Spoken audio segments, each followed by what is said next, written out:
Golpistas catalanes por acción, gobierno central por omisión. El caso es que entre todos están empeñados en que el tema del secesionismo catalán dure y dure y dure más que un conejito con pilas nuevas de Duracell. El penúltimo capítulo, bueno, pues se ha vivido estos días con la elección de un nuevo molt honorable presidente del Parlamento con ansias de muñeco diabólico manejado desde Berlín. Hablamos de Joaquín alias Quim Torra, un hombre tremendamente racista, xenófobo, supremacista y todo aquello que puede finalizar con la terminología o con el sufijo ista. Porque Joaquín Torra califica a las personas que hablan castellano en Cataluña de, atención, carroñeras, víboras, hienas, bestias con forma humana, enjuagan odio, odio perturbado, nauseabundo, como una dentadura postiza con moho, contra todo lo que representa la lengua, en referencia al catalán, con un pequeño estremecimiento en su cadena de ADN. También afirma que los españoles solo sabemos expoliar y dice: si seguimos aquí algunos años más, corremos el riesgo de acabar tan locos como los mismos españoles.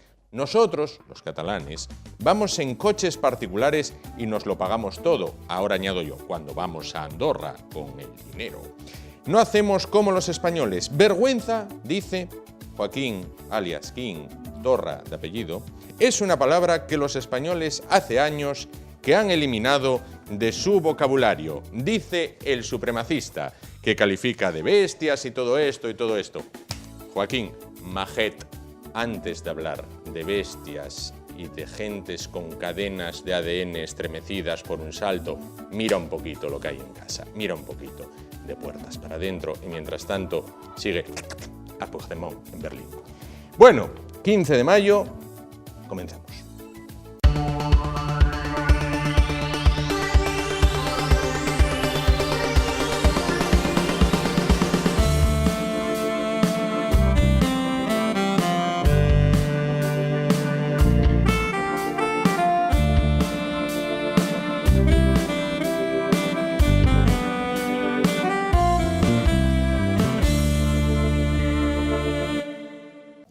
Bueno, vamos a hablar a continuación de urología. Bueno, pues hay muchas personas que dicen, tengo que ir al urólogo y ponen una cara muy similar, sobre todo estoy hablando de varones, a cuando hay que ir al dentista. Pero bueno, vamos a hablar con un profesional muy reputado en el tema en nuestra región y nos va a demostrar que no es así. Vamos a hablar con el doctor Alberto Sánchez Trilla, él es urólogo y durante 25 años fue responsable de la unidad de trasplante renal en el UCA, en el Hospital Universitario Central de Asturias. ¿Qué tal? Buenas noches. Buenas noches. Bueno, para comenzar, ¿cuáles son las patologías más comunes que se tratan en la urología? Lógicamente, la patología de la próstata y de la vejiga. Sí, esas son las que van por encima de todas. Son las que se llevan prácticamente la palma. Claro. La próstata es común para todos los hombres, es decir, ¿es algo por lo que sí o sí vamos a pasar todos? ¿Es el peaje de la autopista llamada vida masculina? Sí, ¿o hay quien libra? La próstata es una glándula cuya finalidad es la producción de líquido prostático, que es una parte integrante del semen. Sí. Quiere decir que el hombre nace con próstata y se muere con próstata a no ser que se la quitemos. Claro. ¿Es tan terrible como se piensa en la creencia popular el tema de la intervención en próstata? Hombre, hoy hay una serie de técnicas... Sí, hablaremos a continuación de ellas, sí. Que desde luego han suavizado muchísimo la cirugía de la próstata. Lo que pasa es que la próstata, no todos se tienen que operar al final. En un principio hay tratamientos médicos y cuando el tratamiento médico fracasa es cuando se recurre al tratamiento quirúrgico. Al tratamiento quirúrgico. Bueno, antes de hablar de esas técnicas, ¿hay algún modo de prevenir o de tener una buena próstata? Ninguno. Ninguno. No, porque el crecimiento de la próstata, hablo del crecimiento benigno de la próstata, viene dado con la edad. Quiere decir, a más edad, más crecimiento.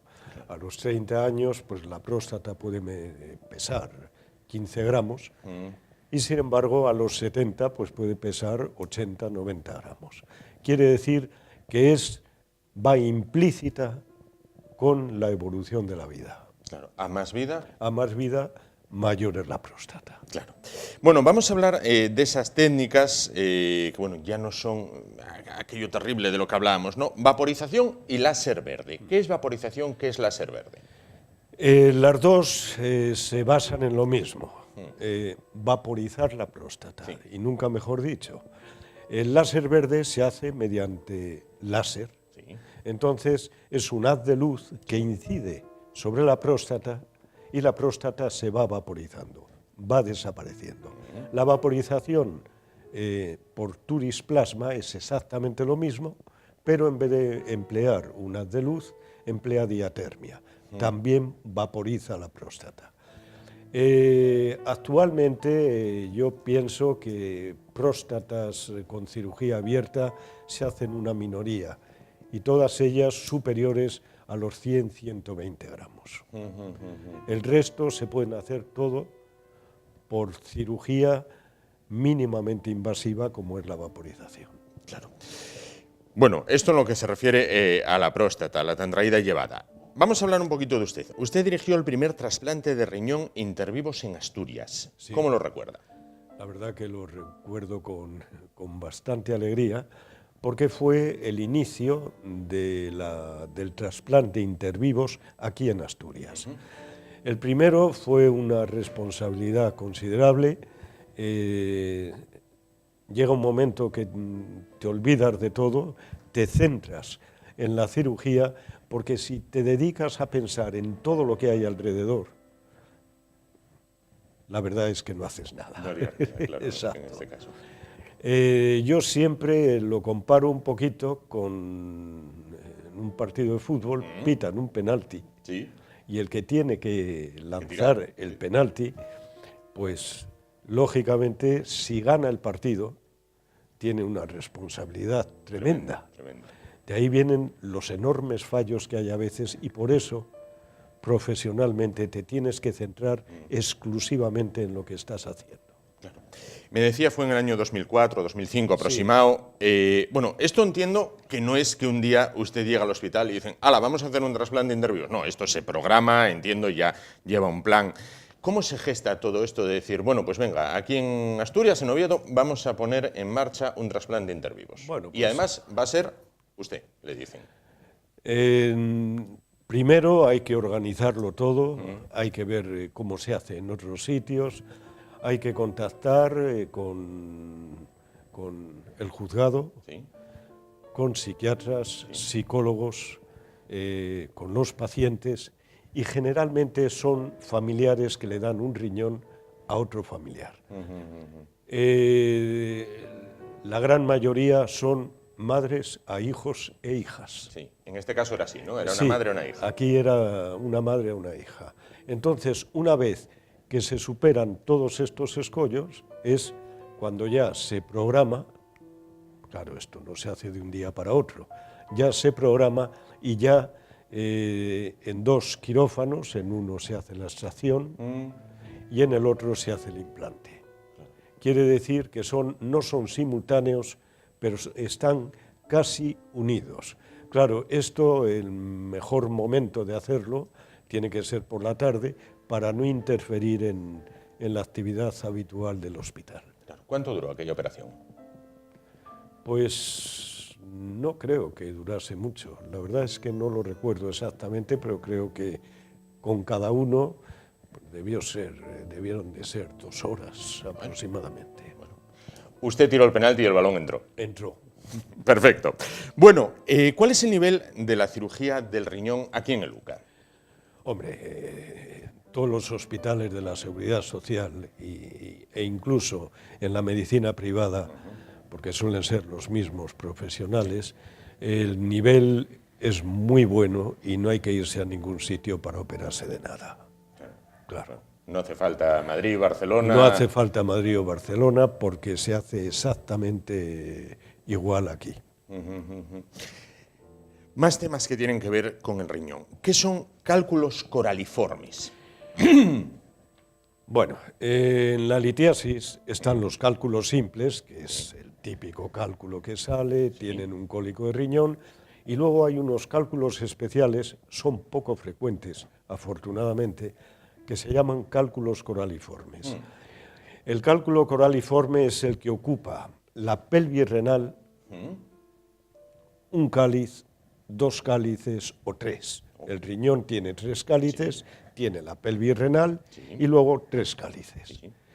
El cálculo coraliforme ocupa la pelvis renal o parte de la pelvis renal y un cáliz. Esos son los de tipo 1, luego están los de tipo 2, que son mayores, ya ocupan 2 cálices, y los de tipo 3 que ocupan todo el riñón. Generalmente, a no ser que se suelte una esquirla, un trozo, no dan cólicos renales. Sí. Son cálculos en los que influye muchísimo la infección, sobre todo un germen, que es el Proteus, bueno, que generan una matriz proteica, y sobre esa matriz se van depositando los cristales, que pueden ser pues, de fosfato amónico magnésico, de ácido úrico, carbonato cálcico, y acaban ocupando prácticamente todo el riñón. La verdad, el mayor problema está en que la función renal se va deteriorando progresivamente. Los cálculos coraliformes de tipo 1 pues son los mejores, y por supuesto los cálculos coraliformes que ocupan la pelvis renal y todos los cálices generalmente acaban con el riñón. ¿Son difíciles de detectar, son difíciles de diagnosticar? No, porque generalmente suele haber episodios de infección urinaria e inmediatamente, mediante una simple ecografía o una placa simple, se detectan. Quiere decir, son fáciles de detectar. El problema está en qué hacer con un cálculo coraliforme. Sí. Lo lógico es quitarlo.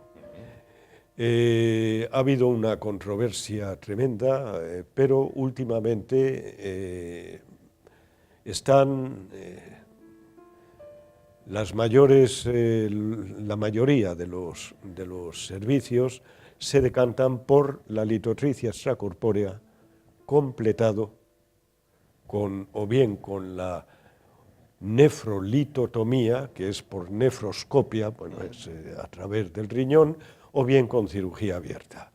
Siempre quedan restos, o casi siempre, y lo que se procura es limpiar prácticamente todo el cálculo coraliforme, porque si no se va a volver a reproducir. El riesgo de que se vuelva a reproducir. Sí. Claro. ¿La operación es complicada, relativamente sencilla? No, la intervención de los cálculos coraliformes es una intervención, desde el punto de vista de la cirugía abierta, complicada. Y desde el punto de vista de la nefrolitotomía, que es meter un tubo que va hasta el riñón, y una vez que llegas a las vías, mediante láser, ir rompiendo el cálculo, pues hombre, tiene menos morbilidad, pero tampoco se queda muy atrás. Claro. El posoperatorio puede realizar después de un tiempo una vida normal, se deja un catéter, queda ya uno, digamos, ahí tocado. Se deja un catéter. Sí. Eso en un principio se deja un catéter que se retira un tiempo después, precisamente pues como suelen salir trozos, restos del cálculo, y aparte de eso pues se produce sangrado. Para que no haya una obstrucción y tengan un cólico de riñón, se suele dejar un catéter, un doble J, que es un catéter que va desde el riñón hasta la vejiga, para que pueda drenar la orina y que puedan salir el resto de los cálculos que queden. Claro. Citaba usted antes, la sangre en la orina, ¿es una causa o es un efecto? La sangre en la orina es siempre patológica, o sea, no es normal sangrar. ¿Por qué se sangra? Las razones que hay que buscar, se puede sangrar por cualquier cosa dentro de lo que es el aparato urinario. En orden de frecuencia, la primera producción, la primera causa de hematuria, que es sangre en la orina, son los tumores vesicales, el cáncer de vejiga. El cáncer de vejiga, que es la patología más frecuente dentro de la urología. Los cánceres de riñón, tanto de vías, pueden dar también hematuria, sangre en orina, a veces próstatas muy hipertróficas también, y por supuesto la litiasis también, y las infecciones también. Quiere decir, la causa de la hematuria siempre hay que buscarla. Claro. Entiendo que en el momento en el que uno detecta sangre en la orina, rápidamente al médico, ¿no? Exactamente. No dejar pasar ni un minuto. Es lo lógico, puesto que las patologías de la vejiga, fundamentalmente el cáncer de vejiga, el 80-85% se solucionan por vía endoscópica, que son los que no son infiltrantes. Y en los infiltrantes, pues claro, ya hay que hacer otro tipo de cosas. Lo que hay que intentar por todos los medios es, si aparece una tumoración de vejiga, quitarla. Eso es decir, vamos a esperar a que crezca. Pues eso no. En el momento en el que se detecta, hay que quitarla. Hay que atacarlo y hay que quitarlo. Y desde luego la ecografía es la exploración más barata, más sencilla y que más orientación nos da sobre la patología y sobre la causa de esa hematuria. ¿Con un solo riñón se vive a día de hoy? Sí, porque de hecho los trasplantes se pone un solo riñón. Claro. Quiere decir, en el trasplante de donante cadáver son 2 riñones y se pone uno a cada paciente. Quiere decir, 2 salen de diálisis. 2 salen de diálisis, sin claro. ningún problema. Citaba usted antes, la donación más común es de madre a hijo o de madre a hija. Sí. ¿Puede darse la donación inversa, es decir, de hijo o hija a madre o padre? ¿O las madres y los padres dan todo por los hijos hasta el riñón? Más bien, las madres y los padres dan todo por los hijos, y luego hay una cosa que tiene una cierta implicación. Yo he visto, sobre todo cuando he estado en el extranjero, mujeres a maridos. Y aquí en España, igual. Sí. Maridos a mujeres, muy pocos. Muy poquitos, en este caso. Bueno. Entonces, de hijo a madre, ¿sería frecuente? Poco frecuente, generalmente la gran mayoría son de padre, madre a hijos. Claro. Citaba usted ahora, ha estado en el extranjero, lo apuntaba antes. ¿Estamos a la par con países de nuestro entorno en el tratamiento de estas patologías? ¿Estamos por encima? ¿Estamos por debajo? ¿Cómo estamos? Bueno, en España en general el nivel de la urología es francamente bueno y estamos a la par. Bueno, que haya cirugía robótica con robots mucho más sofisticados de los que hay, pues es posible. Pero cualquier tipo de cirugía que se pueda hacer en Estados Unidos o en el resto de Europa, lógicamente se hace aquí. Y con las mismas garantías. Hablábamos antes de la vaporización, del láser verde, citaba usted ahora los robots. Bueno, ¿cómo ha evolucionado el servicio? Habló tanto el público como el privado. Desde que usted un buen día pues, aprobó y dejó la facultad de medicina hasta el día de hoy. ¿Hay algo que usted, si le hubieran dicho, pues Alberto, aquí está el título de doctor, y le hubieran dicho, en tal año vas a tratar con láser verde? Y usted hubiera dicho, sí, 2 veces voy a tratar. Hombre, la evolución ha sido impresionante. Quiere decir que cuando yo acabé el MIR, no cuando acabé medicina, sino cuando acabé el MIR, yo veía el trasplante renal como algo irrealizable. Únicamente en servicios muy establecidos, muy hechos, y claro, a medida que va pasando el tiempo, evoluciona todo, evoluciona la cirugía, evolucionan las técnicas quirúrgicas y, por supuesto, evoluciona el material. Pero siempre detrás del material, sea cirugía robótica o cualquier tipo de cirugía, siempre es el cirujano. Claro. Como citaba antes el ejemplo del penalti, hay que citar la Fórmula 1. El coche puede ser muy bueno, pero si no hay piloto, no hay carrera. No hay carrera, exactamente. Sin duda. Pues doctor Alberto Sánchez Trillas, urólogo, durante 25 años responsable de la unidad de trasplante renal de Luca. El hombre que tiró el primer penalti de trasplante intravienoso en Asturias y consiguió, bueno, pues llevar el balón hasta el fondo de la red. Muchísimas gracias por estar esta noche con nosotros, bueno, y acercarnos, quitarnos el miedo a los hombres en cuanto a la próstata, bueno, y hablarnos también de otras patologías asociadas al riñón. Muchísimas gracias por estar esta noche con nosotros. Nos vamos muy rápidamente a publicidad, volvemos y continuamos con el programa de hoy. Hasta ahora.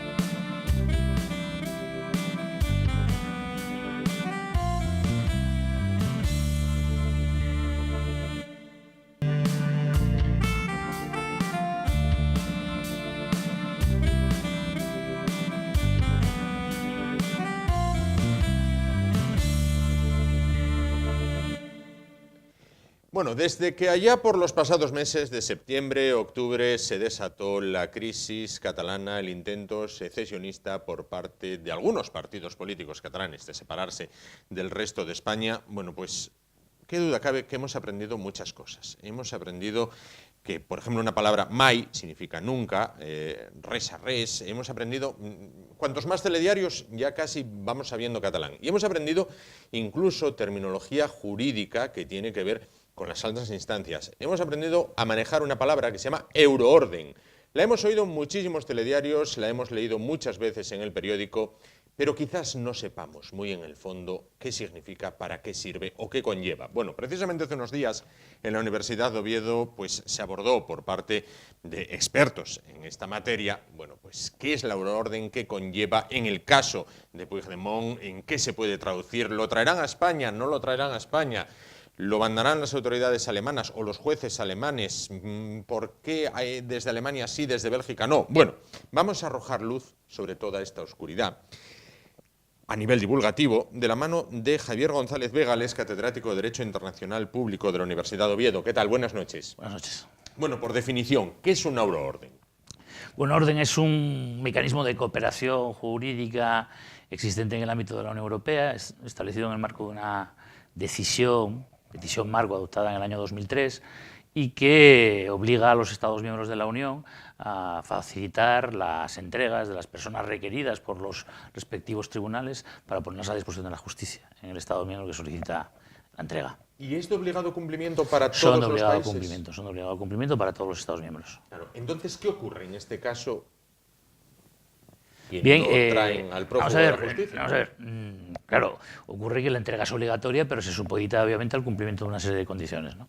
La euroorden está concebida inicialmente para una serie de delitos que son, por decirlo así, digamos, delitos comunes, en el sentido de que, bueno, incluye, pues, naturalmente las usuales prácticas delictivas, o sea, hurtos, robos, etcétera.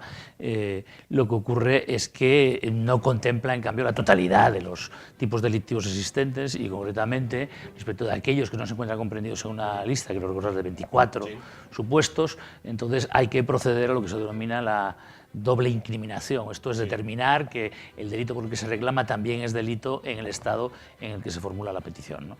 Entonces esta operación se revela más complicada y por tanto el automatismo con el que opera la euroorden en los supuestos precisamente establecidos no es tal, si hay que proceder obviamente a determinar si existe el delito en el estado al que se formula la reclamación. Claro, cuando el prófugo de la justicia, Puigdemont, se encontraba en Bélgica, cuando se anunciaba que se iba a trasladar a otro país, parecía que los jueces españoles jugaban una partida de ajedrez. Era, retiro la euroorden, ahora la pongo, ahora la quito. ¿Por qué esta estrategia ajedrecística? Bueno, esta estrategia responde al hecho de que obviamente la satisfacción de la petición cursada por los tribunales españoles podía no darse, como así se puso de manifiesto a partir del momento en que efectivamente la defensa del señor Puigdemont, por ejemplo, en Bruselas, empezó a introducir toda una serie de formulaciones en comillas de su defensa que tendían obviamente a complicar sobremanera el proceso, ¿no? Entonces, bueno, eso fue lo que dio pie a que cuando asumió la instrucción el juez Llarena, porque recordemos que la euroorden inicial la había formulado la jueza Lamela de la Audiencia Nacional, cuando asume la instrucción el Tribunal Supremo es entonces cuando se acuerda que esa decisión resulta, pues bueno, no aceptable, sobre todo porque recordemos lo que la instrucción se encontraba un proceso muy preliminar, siendo así que realmente la reclamación debe proceder cuando ya hay una instrucción conformada, cosa que ha ocurrido efectivamente pues, el pasado mes de marzo cuando se reactivó de nuevo la euroorden y se cursaron las sucesivas órdenes a los diferentes miembros del antiguo gobierno que estaban dispersos por los países europeos, ¿no? Distintos países. 7 fugados en 4 países, tengo aquí anotado. Bueno, ¿por qué el tribunal alemán de Schleswig-Holstein no manda o decidió soltar a Puigdemont y no lo mandó para Soto del Real? Vamos a ver, la petición que cursa el juez Llarena bueno, se formula sobre la base del cargo de rebelión, que como, bueno, yo creo que ya todos los espectadores conocen a estas alturas, no aparece obviamente como tal tipificado en el Código Penal alemán, donde existe el delito de alta traición y por tanto se trataba por de pronto de determinar si efectivamente había una correspondencia entre el tipo delictivo de la rebelión del Código Penal español y la alta traición del Código Penal alemán.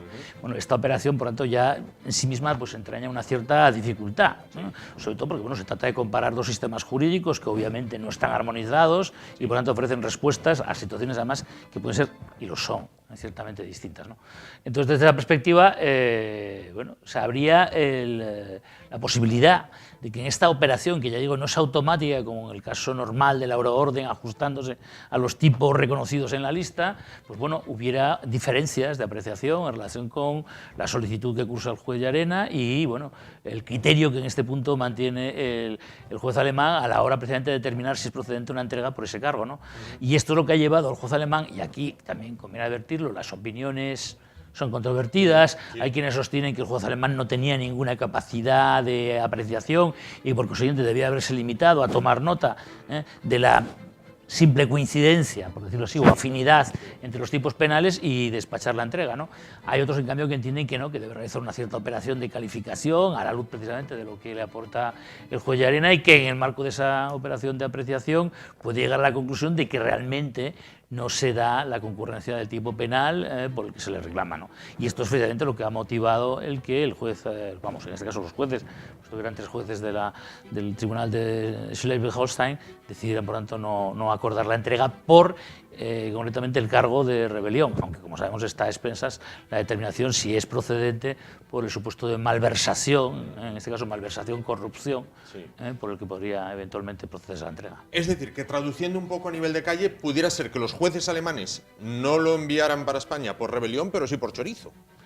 Podría ocurrir, especialmente esta es la cuestión que se encuentra ahora mismo sublímine, ¿no? Por lo tanto, en proceso determinar si efectivamente es pertinente la aceptación de los cargos de corrupción, léase malversación, por los que también se vea planteado, ambos aparecían en el escrito inicial de Llarena.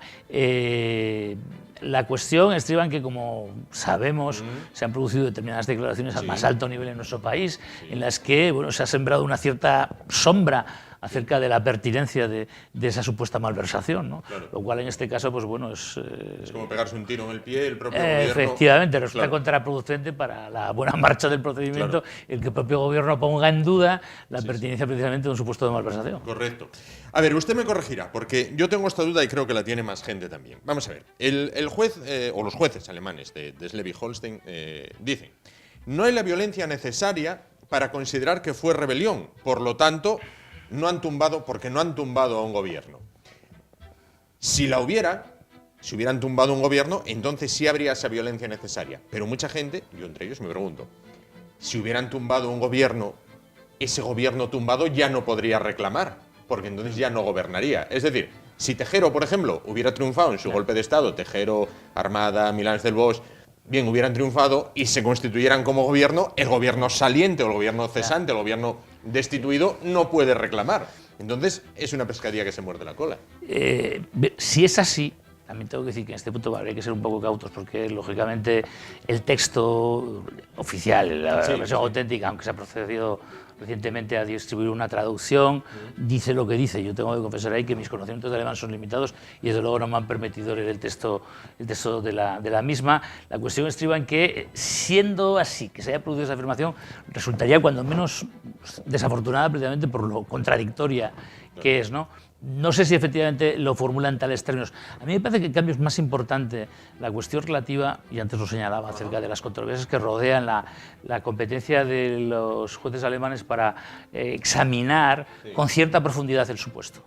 O sea, el hecho mismo de que se esté planteando acerca de si la rebelión triunfó o no triunfó, me lleva a plantearme, ¿realmente era competencia de los jueces alemanes el examinar efectivamente los términos en los que se había producido digamos, la sonada catalana de octubre, o por el contrario, se han excedido posiblemente de su competencia a la hora precisamente de proceder a establecer la determinación de si es precedente la aceptación de tipo penal por el que se reclama el señor Puigdemont? Yo creo que esa es la cuestión, y a mi juicio es realmente la clave, porque precisamente eso es lo que explica, entre otras cosas, que se haya planteado ya al pronto, el juez Llarena lo hizo saber, la posibilidad de solicitar por la vía de una cuestión prejudicial, pues consultar al Tribunal de Justicia de la Unión Europea acerca de la aplicación de la euroorden, y por otra parte esa cuestión creo que también ha sido el objetivo de la reunión que mantuvieron fiscales españoles y fiscales alemanes hace no muchos días en La Haya, precisamente para buscar una solución al conflicto, ¿no? Que yo creo que pasa por ahí, eventualmente por formular una cuestión prejudicial al Tribunal de Justicia. La cuestión sería, por tanto, en este caso ya no sería el juez Llarena como pretendía, sino los jueces, en este caso los jueces alemanes, los que vendrían llamados a formular una cuestión prejudicial inquiriendo acerca de cuál es la competencia, hasta dónde se extienden los poderes del juez para determinar y para valorar, en este caso, las circunstancias de hecho, lo cual, a mi modesto entender, no debería haber llevado, como llevó, a plantearse de si había habido una rebelión, si la rebelión había o no había triunfado, etcétera, etcétera. Yo creo que ahí ha habido un exceso del juez alemán, porque además reciente jurisprudencia del Tribunal de Justicia a la hora de determinar los términos en los que se debe de proceder a tramitar la euroorden ha advertido contra las tentaciones de los jueces requeridos, o sea, a los que se les solicita la entrega, a tratar de introducir elementos que dificulten precisamente el cumplimiento de la euroorden, ¿no? Y aquí, obviamente, estamos en presencia de un supuesto en el que, lógicamente, se ha recurrido a los elementos para imposibilitarla. Y yo creo que eso va precisamente en contra de las afirmaciones que todavía el pasado mes de enero ha realizado el Tribunal de Justicia acerca de la obligación, precisamente, de dar cumplimiento a la euroorden y de abstenerse de introducir cualquiera de juicios o elementos que dificulten la entrega. Bueno, Alemania dictó lo que dictó. Suiza. Con Suiza es caso aparte, con Suiza podemos esperar más de lo mismo, o entra en juego el factor político donde, vamos a decirlo de una manera coloquial, España tiene a Falciani, los suizos tienen a los prófugos allí, y puede haber un intercambio de rehenes en la frontera al más puro estilo Checkpoint Charlie, este-oeste. Espías. Sí, cuentos espías. Vamos a ver, todo lo que usted ha dicho es correcto. Suiza es caso aparte. Bueno, es caso aparte. Suiza no es un Estado miembro de la Unión Europea. Es verdad que mantiene pues, determinados convenios y acuerdos con la Unión Europea que hasta cierto punto pues, equiparan a Suiza a un Estado miembro, pero no lo es, y en este punto crucial que nos interesa no es parte del sistema de la orden. Entonces, no siendo parte del sistema de la orden, Suiza se rige por las reglas clásicas que el derecho internacional ha establecido tradicionalmente para posibilitar la cooperación judicial entre los Estados. Sí. Y esas reglas se basan en lo que se denomina la institución de la extradición. Por tanto, de ahí la conveniencia de dejar claro, la euroorden viene a ser algo así como una extradición muy simplificada, además muy simplificada y muy aliviada de problemas y de dificultades, porque la relación es exclusivamente entre los órganos judiciales, no interviene ningún poder político, no hay necesidad de ningún interlocutor que transmita las comunicaciones de unos a otros, sino que realmente un juez se dirige a otro juez y es un diálogo entre jueces.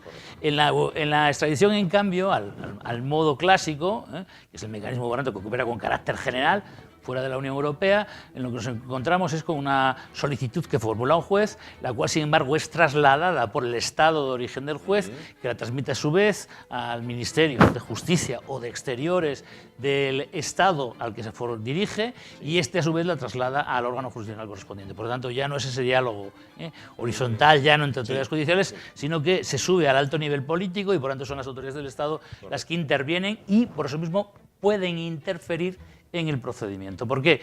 Porque cabe la posibilidad de que la solicitud del juez no sea atendida ni siquiera por su propio Estado, que decida no transmitir la petición.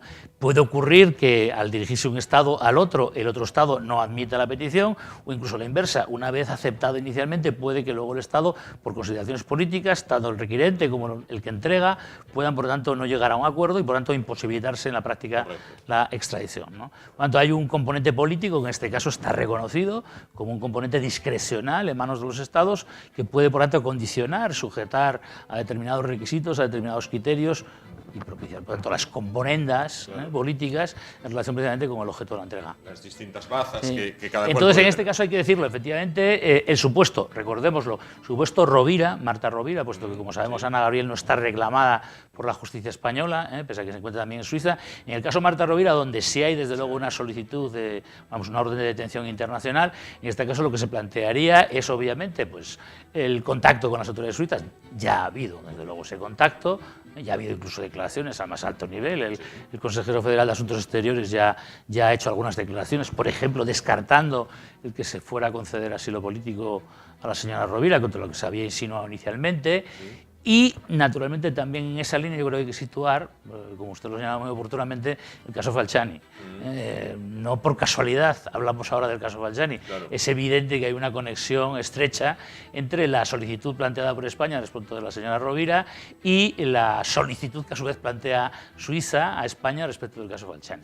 Hay que recordar que en el año 2015, concretamente, la cuestión, el caso Falciani, ya había sido examinado por la Audiencia Nacional, que había descartado la entrega a Suiza. En aquel momento el caso estaba todavía en proceso, se estaba instruyendo, y había una solicitud de entrega por las autoridades suizas. Ahora el caso ya ha sido resuelto y ha sido ya zanjado. Hay una condena en rebeldía a Hervé Falciani, y ahora lo que pide la justicia suiza, precisamente, por intermedio de su gobierno, es que se le entregue al prófugo Falciani.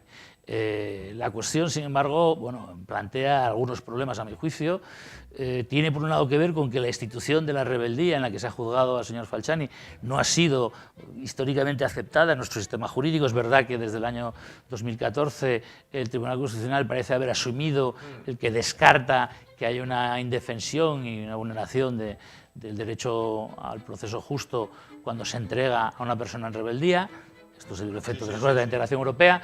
Pero a mi juicio hay determinados elementos en el caso Falciani que dificultarían este entente cordial que podría posibilitar la entrega de la señora Rovira. Pienso fundamentalmente en el hecho de que el señor Falciani ha sido un colaborador, como se ha puesto de manifiesto, de la justicia española, que ha propiciado además el desarrollo de procedimientos sancionatorios contra determinadas personas por pues, delitos contra la hacienda pública, y consecuentemente no sé yo hasta qué punto se podría procesar una solicitud como la que plantea Suiza, ¿no? Entonces ese sería ciertamente un inconveniente político significativo. Serio. Veremos a ver en qué para. No obstante, para finalizar, ¿esto va para largo? El tema del euroorden, Puigdemont, Rovira, Falciani, los demás prófugos que hay por 4 países. ¿Esto es una cuestión de siéntate y espera? ¿Se van a pasar tranquilamente, van a comenzar 2019 en estos países en los que están? Hombre, ya se ha hablado, por ejemplo, en Escocia se ha hablado de que desde luego el tema iba a dar tiempo. En Bélgica lo sabíamos desde el primer momento, que efectivamente las diferentes garantías, los diferentes niveles jurisdiccionales que pueden intervenir, los recursos que a no dudarlo plantearán en todo momento las personas requeridas, pues propician obviamente pensar en un escenario prolongado. De hecho, incluso en el caso de la orden, que partimos de la base de que es un procedimiento ágil, expeditivo, que se resuelve pues bueno, fugazmente, no es el caso cuando hay claramente en este caso, un afán de obstrucción. La fuga precisamente de las personas es claramente un afán por obstruir la acción de la justicia. Entonces, en este caso, yo me imagino que vamos a hablar de agotamiento de los plazos e incluso de superación concretas de los plazos habituales, ¿no? Ya no hablaríamos solamente de 60, podríamos hablar de 90 días. Si se plantea una cuestión prejudicial, como estamos ya sopesando, pues hay que pensar que las procesos judiciales tardan en resolverse, cuando menos, y estamos hablando del procedimiento de urgencia, que no sé si obviamente se habilitaría en este caso, pues de más de 6 meses, que habría que añadir a los del procedimiento de entrega. Por tanto, hay caso para rato. Sí, hay sin caso duda. Para rato, sin duda. A pesar de que pueda entrar la teoría conspiratoria de que quizás un gobierno en horas bajas, como puede ser el español, tratase de apurar a lo más posible con todo contacto político con el fin de mostrar un triunfo ante su electorado? Pero es bueno, decir, aquí tenéis, aquí os lo entrego, al sí, más pero, puro estilo Semana Santa, ¿qué hago con el reo? Vamos a ver, sí, pero el problema en este caso nos llevaría pues, a bucear casi en la historia reciente de España. Tendríamos que imaginarnos supuestos como el famoso caso Roldán, ¿no? Aquella entrega, los falsos papeles de Laos para hacer pensar que había un acuerdo con el Estado, etcétera.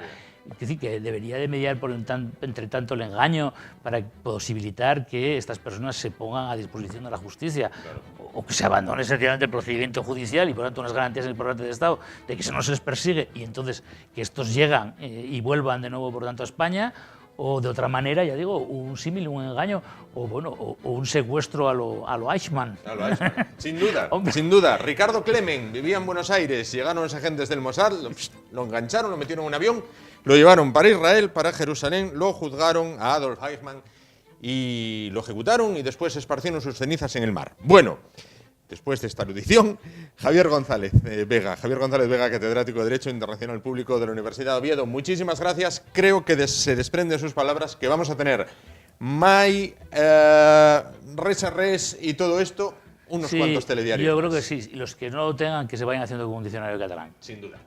Bueno, nos vamos a publicidad y en un momento volvemos y continuamos con el programa de hoy. Hasta ahora.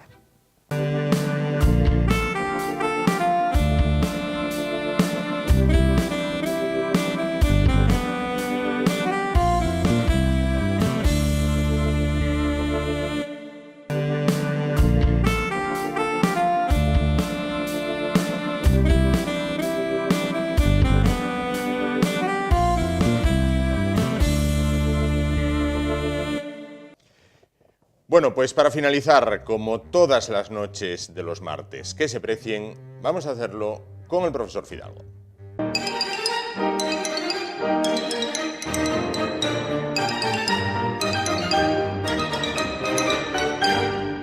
Y le damos la bienvenida, profesor Fidalgo, ese galán de las ondas, ese hombre que nos seduce con su presencia y a las damas alegra. Buenas noches. Buenas noches, señoras y señores. Buenas noches, don Juan. Mayo florido y hermoso, en plena. Y además, en nunca pleno mejor Ecuador. dicho, justo la mitad, ¿no? Justo la mitad, 15 de mayo, San Isidro Labrador. San Isidro el Labrador, el esposo de Santa María de la Cabeza. Yo nunca entendí muy claro lo de San Isidro Labrador, porque eso de estar rezando a la sombra del árbol, mientras los ángeles del cielo bajaban a arar la tierra, oye, los ángeles no están para andar aquí tirando de los jueces, pero bueno. Oye, ¿eso qué llevaba? Como decimos por Colunga, danse casos. Danse casos. Hay que ser así. San Isidro, patrono de Madrid, bueno, y de toda la agricultura. Cuando yo trabajaba en Sagún, que era director del Colegio de Enseñanza Media de allí y era una autoridad, pues ahí la Hermandad de Labradores y Ganaderos pues lo celebraba a gran pompa y esplendor. Y entre los actos que se hacían era que a las autoridades, con perdón, y a mí me consideraban autoridad, iba la banda de música, iba a buscarte a casa tocando un paso doble y entonces tú salías de casa y te acompañaba hasta los locales de la hermandad y luego desde allí todas las autoridades y tal para la iglesia a los actos religiosos y ahí por el medio del pueblo que era un chaval joven, una vergüenza de la puñeta y tarariro, y ahí las fuerzas vivas. Esas fuerzas vivas. El cura, el alcalde, el registrador de la propiedad, el juez y tal, y ahora ahí, con la música tarariro, y luego y ahí para celebrar San Isidro, luego por la tarde en el plantío, la bebida típica era la limonada. La limonada. Muy ¿Qué propia. lleva esa limonada? ¿Perdón? ¿Qué lleva esa limonada? La limonada, bueno, lleva vino, por supuesto, pero que lleva macerando por lo menos 8 o 10 días con partes de limón. Por ejemplo, en un garrafón de 16 litros, por lo menos lleva 8 o 10 limones cortados en cuartos y canela y mucho azúcar. Y mucho azúcar. No lleva agua, no lleva naranjada, no lleva nada más lo que dé, la esencia y el jugo de los propios limones y ahí en maceración. Al ser con canela y azúcar es muy dulce y corres y encima ya en mayo el calorín y tal y que sí, y el baile y la música y tarariro, pues que si tomes un vasín de limonada y otro vasín de limonada, y al tercero o el cuarto o al enésimo vasín, nada de nada, vamos, un desastre. Bueno, como bien. tiene que ser, como tiene que ser, un sí. poquito. Luego pasa como a estos de Gijón del vídeo que cayeron cayeron ahí encima de Villa, me parece que era. Pues estaban revisando la obra. Sí, claro, bueno, pues en Madrid, que es el santo patrono, era famosa la verbena y la romería de San Isidro, ¿no? Donde se ponían a la venta las famosas rosquillas de la tía Javiera. ¿Qué son las rosquillas de la tía? Unas rosquillas que otros llaman rosquillas listas, porque las hay tontas. Las listas llevan un baño blanco de tipo merengue que luego... Y las tontas no lo llevan, claro. Bueno, pero la tía Javiera era una señora de Villarejo de Salvanés, donde estuvo de médico el padre de don Jacinto Benavente, el escritor, sí. Y él conoció a la tía Javiera. O sea, fíjate, estoy hablando del siglo de cuando Prim era cadete. Bueno, de esta señora no eran muy famosas las rosquillas que hacía y vendía mucho. Pues resulta que esta señora no tenía hijos y murió. Y entonces una sobrina suya sabía cómo se hacían y entonces empezó a ver las rosquillas de la tía Javiera. Claro. Pero de repente empezaron a aparecer sobrinas que todo el mundo... Amigo, claro. Y entonces ella era, estas son las verdaderas rosquillas de la tía Javiera, ¿no? Claro, porque claro. Aparecían sobrinos, una estirpe de sobrinos. Una estirpe, vamos. Pues ahí están en Madrid, sí, con la verbena de San Isidro, que también hay siempre corridas de toros y tal. En el último cuplé, Sara Montiel es cuando se enamora de las verbenas de San Isidro. ¿Cuántas veces vio usted el último cuplé? Uy, no sé, enésimas veces, donde N tiende a infinito. Eso es. ¿Y por qué vio tantas veces la película? No sé, me gustó mucho. Bueno, primero, porque yo me crié entre viejos y entre viejas. En Colunga, bueno, una tía con la que yo vivía trabajaba de servicio en el asilo de ancianos de Colunga, en Las Rías. Merece la pena conocer aquello. Y claro, pues yo tuve 25 abuelas, todas viejas. Y claro, fíjate tú, yo estoy hablando de los años 40 y tantos, y aquellas abuelas eran de los años 20, se sabían todos yo me sé todos los cuplés. Claro. Y claro, cuando sale el último cuplé, claro, tenía yo, esto fue por el año 57 o por ahí, estaba yo estudiando cuando empecé la carrera. Sí. El último cuplé. Claro, y veo, pero si me lo sé todo, sí. Claro. Y entonces, pues bueno, aparte que la Gran Saritísima era una preciosidad. Y como, por supuesto, era el amor secreto de todos los jóvenes de mi generación. Ahí está. Ella, la Ava Gardner, la Grace Kelly... Claro. Claro. Sin duda. Los amores secretos, por supuesto que sí. Bueno, vamos a hablar también de otra cosa no tan agradable, pero hay que culturizar. Vamos a ver, hoy además de ser San Isidro Labrador, leí que, tal día como hoy, el Papa Inocencio IV autorizó la actuación de la Inquisición. La Santa Inquisición. Bueno, aquí la Inquisición yo creo que empezó con la época de los Reyes Católicos, ¿no? El siglo XV. Santo Oficio. El Santo Oficio, bueno, que creo que el gran impulsor de eso le daba el nombre, además, Fray Tomás de Torquemada. Le ponía el nombre, qué bruto. Hay un pueblo por Palencia que se llama Torquemada, o sea que él debía ser de ahí y no tenía nada que ver. Pero la Inquisición, yo creo que el decreto no estoy muy seguro, pero algo hablábamos de Inocencio, del Papa Inocencio. Inocencio IV. Era más bien que autorizaba la tortura. Sí. No que autorizaba el tribunal de la Santa Inquisición, sino la tortura. Y para ver si el inquirido cantaba todo aquello desde Santurce a Bilbao. Sí, vengo por toda la orilla. Tal como te inquirían, tal como te preguntaban, habías matado al general Castaños, a José Antonio Primo de Rivera y a quien fuera. Y a Kennedy, si hace falta. Y a Kennedy también. Pero en esto de la tortura es curioso, porque ahí la Iglesia jugaba con una especie de doble moral. La religión católica, evidentemente, prohíbe a sus ministros la tortura, donde va a haber un fraile, un sacerdote, un obispo o un cardenal dándole bofetadas o metiendo en el torno a un presunto, ¿no? Entonces, no podían, los religiosos no podían torturar ni esta. Solución, pues encargarle el trabajo a uno que no fuera religioso, a un seglar, Claro. como se decía antaño, a un secular. Sí. Y de ahí viene a este hay que mandarlo al brazo secular. La tortura era propia del brazo secular, del verdugo seglar. Claro. Bueno. El religioso era el que escuchaba El que y apuntaba, escribía el y que apuntaba, ¿no? Hay el libro este, hombre, de, ¿cómo se llama?, que es de la Inquisición, de Humberto Eco, ¿no? El del nombre de la rosa. El nombre de la rosa, ¿no? Es impresionante, interesante. Un gran libro, por otra parte. Interesantísimo, Un gran sí. Bueno, ahora mismo, a día de hoy, no hay Inquisición, gracias a Dios, no hay Inquisición. No hay Inquisición religiosa, pero a veces la Inquisición política es mucho más grave. Inquisición laica. Laica, sí, en la este laica, caso. nunca mejor dicho. Un tribunal del laico oficio. se ha El instalado. laico oficio. Un tribunal del laico oficio. Bueno, no obstante, para muchos jóvenes estudiantes hay instrumentos que son tan torturantes como puede serlo el torno y tal. Instrumentos del cual usted es autor de muchos. Vamos a establecer esta pequeña... Inquisidor nunca fui, No, pero al contrario. ellos sufren también. Yo era amplio de miras y generoso de corazón. Un día yo lo contaba en clase, perdona, que te... Sí. Pues yo decía, mira, cuando anunciaba, yo nunca decía exámenes, decía cambios de impresiones. Cambios de impresiones. Sí, decía, el próximo viernes sin avisar, tener cuidado, que el próximo viernes sin avisar vamos a tener un cambio de impresiones.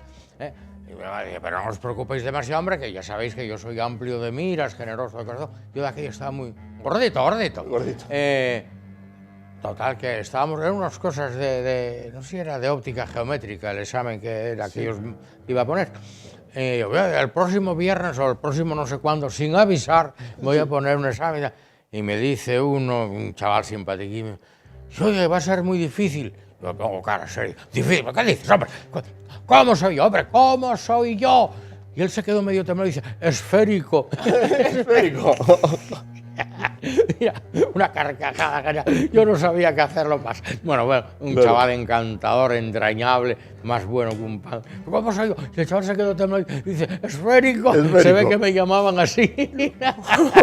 Mira por dónde. Pues ¿por qué salió el decías tema? que Bueno, yo decía hago instrumentos de...? No hace instrumentos de tortura, hace cosas con las que sufren los chavales Sí. en modo libro. Sí. Bueno, hombre, sufren los chavales, pero gozan Y las hablo mamás. con propiedad porque yo lo sufrí. Mira, escribo para las mamás para que lo gocen, son libros de cocina. Y para los chicos escribo libros de física. Que hay uno ya ahí a la vista, ¿no? Pues sí, ahí estoy ahora. Hemos tenido un encargo, mi colega Manuel Ramón Fernández, catedrático de física, jubilado, y yo, para escribir unos libros sobre problemas explicados y resueltos de física, con vistas a la preparación de exámenes para tanto para el grado superior de ¿cómo se llama?, de la formación profesional, como para la prueba de acceso a la universidad, etcétera, etcétera. Entonces hago unos textos de física, de química y de tecnología industrial. El de física ya lo tengo prácticamente terminado. Son unos 500 problemas explicados y resueltos. Nada más. Bien. Luego de química pues haremos otros tantos y así, bien. O sea que en total, bueno, lo que pasa es que ahora lo disfruto escribiendo estos problemas porque cuento tonterías. Opta ¿no? por enunciados como aquel que me había dicho en el minuto 15 de un partido. Sí, de ese estilo, ¿no? Sí, cosas así. Lo que pasa es que lo actualizo un poco a momentos de ahora, ¿no? Claro. En el partido Real Madrid-Barcelona, ¡qué desastre de árbitro! Cosas así por tal, ¿no? Claro. Y yo cosas por ahí. Estás paseando por el parque y tal, y ves que un niño sale, en lo alto de la azotea del Empire State Building se hace sonar un diapasón y se suelta para que caiga en caída libre y tal. Claro. 50 metros abajo, un señor en una ventana, tal. ¿Cómo irá el sonido del diapasón cuando se llega cerca a él y cómo lo irá después de que pasa por él? Claro. Efecto Doppler, la locomotora. Sí, es cierto. Bueno, pues ahí está ese libro, a puntito de salir. Chavales, agarraros, porque vuelve los libros del profesor Fidalgo. Ay, madre mía, qué amenaza, qué amenaza. Vuelven. It's coming, que dicen ahora. Bueno, vamos a volver a lo culinario porque hay que hablar de arroz con leche. Hay que hablar de arroz con leche. Tenía yo un jefe hace muchos años, muchos años, que decía, el arroz con leche es el plato representativo de Asturias en Cuba, porque combina la leche y tal con el arroz cubano, pipipi, papá, y de la fusión de ambas culturas. Sí y no. Vamos, bueno, primero el arroz con leche. Sí. El domingo pasado fue el certamen del arroz con leche en Cabranes. Allí, como todos los años, y mientras Dios me dé vida y claridad de juicio, estaré presidiendo el jurado, ¿verdad? Fenomenal, la gente de Cabranes son extraordinarios, no solo las autoridades municipales, con el alcalde al frente, con el otro alcalde que ya hubo, Vega, pero vamos, la gente, es que Cabranes es como mi segundo ayuntamiento. Abrazo fuerte para los de Cabranes. Y lo paso muy bien. Y el arroz con leche, que dices que es comida de curas y de ordinarios.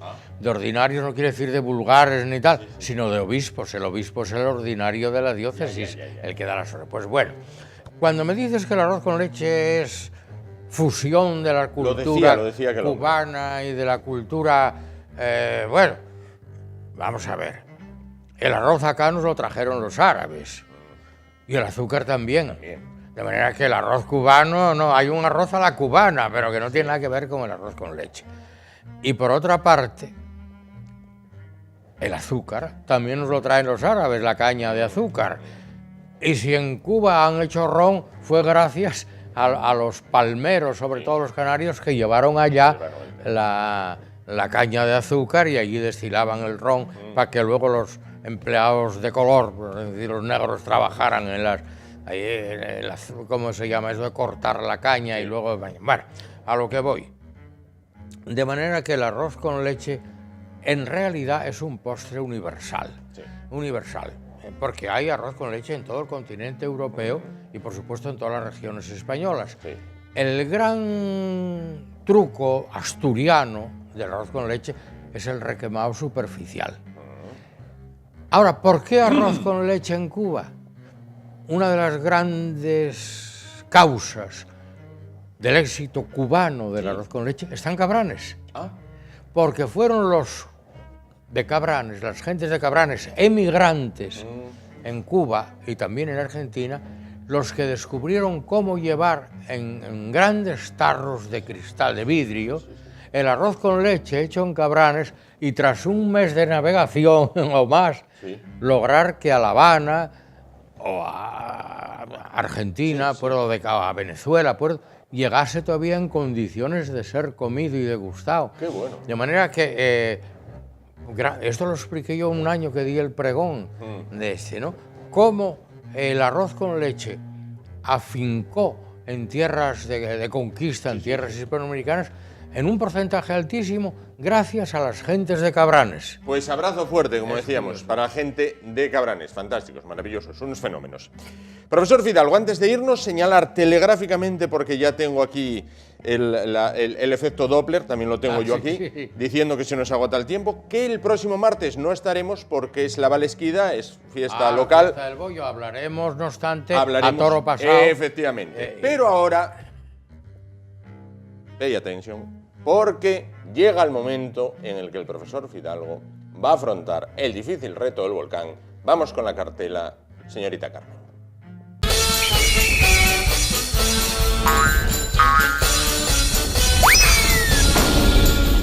Pues adelante, profesor, sabe perfectamente. A ver si hay suerte, porque hace 4 días mi señora de mí celebró su cumpleaños. Felicidades para ella. Como se decía antes, póngame a sus pies. A ver, va. Efectivamente. A ver si llevamos regalo. A ver si vamos a empezar con el amarillo. Elige aquí. Nada, ni res de res. Pruebe con un naranja. El naranja en otro coté. Aquí, en este coté que está bastante... En el naranja, ¿eh? Pues a ver, en el naranja... Tampoco. Nada. Estamos gafados. No hubo suerte. Bueno, para la próxima semana. A ver si hay suerte y Dios ayuda. Vamos a dejar las piezas, señores.